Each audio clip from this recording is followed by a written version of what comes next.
우리가 아름다움을 느끼는 이유는 바로 색이 있기 때문이죠. 어느 날 갑자기 자연의 모든 물체가 색을 잃어버린다면 어떤 느낌일까요? 그런데 여기서 다른 색을 생각하는 당신은 나귀가 낀 거야. 안녕하세요 여러분, 테크트리입니다. 여러분은 디자인하면 어떤 게 가장 먼저 떠오르나요? 크기나 예쁜 모양일 수도 있고 기능성, 실용성, 편의성, 이런 것도 디자인의 한 부분이죠. 그런데 디자인에서 빠질 수 없는 아주 중요한 요소 중에 하나가 바로 색이죠. 저도 색을 굉장히 좋아하고, 물론 요즘 인테리어에서 그레이가 대세고 화이트, 그레이, 블랙으로 이어지는 무채색 계열은 예전부터 쭉 사랑을 받아왔지만 자동차, 패션, IT, 건축, 인테리어 같은 산업 분야나 이런 과일의 유채색은 굉장히 또 색다른 느낌을 줍니다. 오늘은 바로 이 색으로 돈을 버는 회사, 모든 색의 기준을 만들어 놓은 회사 팬톤에 대해서 여러분들께 소개해 드릴 거예요. 디자인을 하는 분들이나 관심 있는 분들은 팬톤을 이미 다 알고 계실 텐데 처음 들어보는 분들도 있을 테니까 오늘은 이 팬톤은 어떤 회사고 무엇을 하는 회사인지 간단히 알아보도록 하겠습니다. Let's get it! 지금도 그렇지만 과거에도 색과 관련해서 문제가 굉장히 많았어요. 똑같은 귤을 가지고 얘기하는데 나는 이런 귤색, 받아들이는 사람은 이런 귤색을 생각했던 거죠.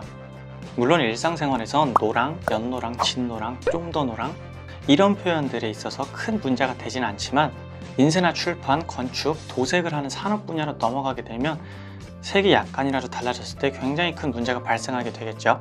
이런 문제점들이 색을 표현하는 기준이 없었기 때문인데 누군가가 이런 불편함을 해소하기 위해 색의 표준을 만들기 시작합니다. 1960년대 미국의 한 인쇄회사의 아르바이트생이자 화학을 전공했던 로렌스 허버트는 인쇄물의 결과가 제각각인 문제점들을 보완하기 위해 자신의 전공을 살려 색의 기준을 하나씩 만들게 됩니다. 그런 작업들이 일의 효율을 굉장히 높여주게 됐고 결국 회사를 인수해버린 그는 사명을 팬톤으로 바꾸게 됩니다. 이듬해 팬톤은 PMS라는 팬톤 매칭 시스템을 만들게 되고 인쇄나 출판뿐만 아니라 산업 전반에 걸쳐서 서서히 영향을 미치게 되죠. 지금은 색 표준이 되었으며 산업 전반에 걸쳐 막대한 영향력을 끼치고 있고 스타벅스나 나이키 같은 기업과의 콜라보도 자주 볼 수 있습니다. 인쇄나 디자인의 색상 매칭에 있어서 어려움을 해결하고자 수천 가지 색상의 팬톤만의 고유한 코드를 붙여서 어디에서 누가 사용하더라도 같은 색상을 표현해 줄 수 있도록 합니다.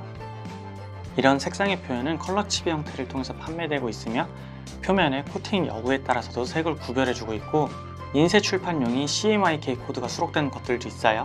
이 컬러 칩은 용도에 따라서 종류와 가격대가 굉장히 다양하고 자주 쓰이는 포뮬러 가이드나 컬러 브릿지는 20만원대 정도의 가격이 형성되어 있네요.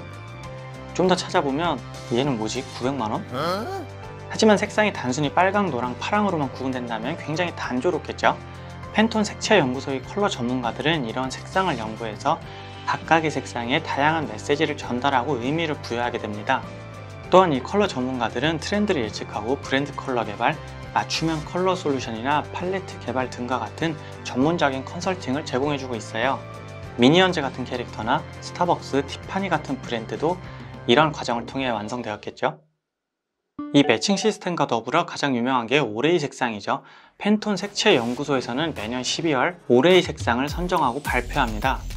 물론 오레이 색이 선정된다고 해서 내년 디자인에 이 색깔들이 도배되는 건 아니지만 트렌드의 예측과 전 세계적인 상황, 사람들의 성향과 문화, 산업 전반에 걸쳐 미칠 영향 등을 고려해서 선정되기 때문에 패션, 뷰티, 인테리어, IT, 식품, 그래픽 등 미치는 영향력이 엄청나다고 합니다. 보통 1년에 한 개의 색상을 선정하는데 2016년과 올해는 두 가지 색상을 선정했고 2021년 올해의 색상은 일루미네이팅과 얼티밋 그레이 두 가지 색상입니다. 이 두 가지 색상의 조합으로 희망과 회복, 안정과 용기 등과 같은 메시지를 전달한다고 하고 아마도 지금 전 세계적으로 상황이 굉장히 안 좋기 때문에 이런 두 가지 색상을 선정한 것으로 보입니다. 하지만 이 색상이 발표되고 나서 유독 이슈가 된 나라가 한 군데 있었는데요. 바로 우리나라죠. 눈치 빠른 분들은 아시겠지만 미래를 예측하나? 한편 이런 팬톤은 2007년에 색상 계측 장비 회사인 엑스라이트에 인수가 되는데요. 분야는 다르지만 색을 기초로 하는 두 회사가 만나다 보니 여전히 산업 전반에 걸쳐서 막대한 영향을 끼치고 있습니다. 제가 노트북을 자주 소개하다 보니까 엑스라이트 팬톤 인증을 몇 번 언급한 적이 있고 요즘 이 인증을 받았다고 홍보하는 제품들이 좀 보이죠? 이렇게 캘리브레이션과 인증을 받은 디스플레이들은 색상을 더 정교하고 정확하게 표현할 수 있다는 거고, 아무튼 노트북을 구매할 때도 필요하다면 이런 부분을 참조하면 좋겠죠. 자, 오늘은 이렇게 팬톤이라는 회사에 대해서 간단히 알아봤고, 디자인이나 색상에 관심이 있는 분들은 팬톤 홈페이지를 참조하셔서 더 많은 정보를 얻어가시길 바랍니다. 그리고 발표된 올해의 색상처럼 어서 회복해서 예전과 같은 희망적인 일상으로 빨리 돌아갔으면 좋겠네요. 그럼 오늘도 좋은 하루 되시고 시청해주셔서 감사합니다. 빠이!